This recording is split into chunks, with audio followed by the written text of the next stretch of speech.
സൗദിയിൽ ദീർഘദൂര highway റോഡുകളിലെ truck ലൈനുകളുടെ നിർമ്മാണത്തിന് ഉന്നത സാങ്കേതിക വിദ്യയും നിർമ്മാണ രീതിയും ഉപയോഗപ്പെടുത്തുന്നു. ലോജിസ്റ്റിക്സ് മേഖലയിലെ ട്രക്ക് ലൈനുകളിൽ ബുള്ളറ്റ് കോമ്പാക്ട് കോൺക്രീറ്റ് സാങ്കേതിക വിദ്യ ആദ്യമായി പരീക്ഷിച്ച് Saudi general authority of roads. Logistic റൂട്ടുകളുടെ കാര്യക്ഷമത വർദ്ധിപ്പിക്കുന്നത് ലക്ഷ്യമിട്ടാണ് പദ്ധതി.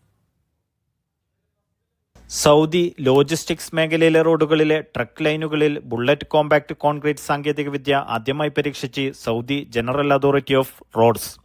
റോഡുകളുടെ ഘടനാപരമായ പാളികൾക്ക് ബലം നൽകുന്നതും ലോകോത്തര നിലവാരവും ഈടും നൽകുന്നതും ഹെവി ട്രക്കുകൾ കടന്നുപോകുന്നത് മൂലമുണ്ടാകുന്ന രൂപമാറ്റങ്ങളെ പ്രതിരോധിക്കാൻ കഴിവുള്ളതുമായ ആധുനിക രീതിയിലുള്ള സാങ്കേതിക വിദ്യയാണിതെന്ന് അതോറിറ്റി വിശദീകരിച്ചു.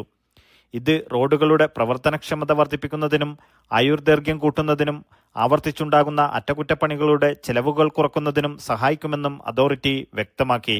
പദ്ധതി വഴി അടിസ്ഥാന സൗകര്യ കാര്യക്ഷമത വർദ്ധിപ്പിക്കുന്നതിനും ദേശീയ നിർദ്ദേശങ്ങൾക്കനുസൃതമായി ലോജിസ്റ്റിക്സ് മേഖലയുടെ വികാസത്തെ പിന്തുണക്കുന്നതിനുമുള്ള അതോറിറ്റിയുടെ ശ്രമങ്ങളുടെ ഭാഗമാണ് ഇത്. ലോജിസ്റ്റിക്സ് റോഡുകളിൽ അനുഭവപ്പെടുന്ന ഉയർന്ന ഭാരമുള്ള ലോഡുകളുടെ സ്വഭാവത്തിന് ഈ നൂതന എഞ്ചിനീയറിംഗ് രീതി പരിഹാരവും അനുയോജ്യവുമാണെന്നും അതോറിറ്റി വ്യക്തമാക്കി. Naushad Irikkur, media 1, Dammam.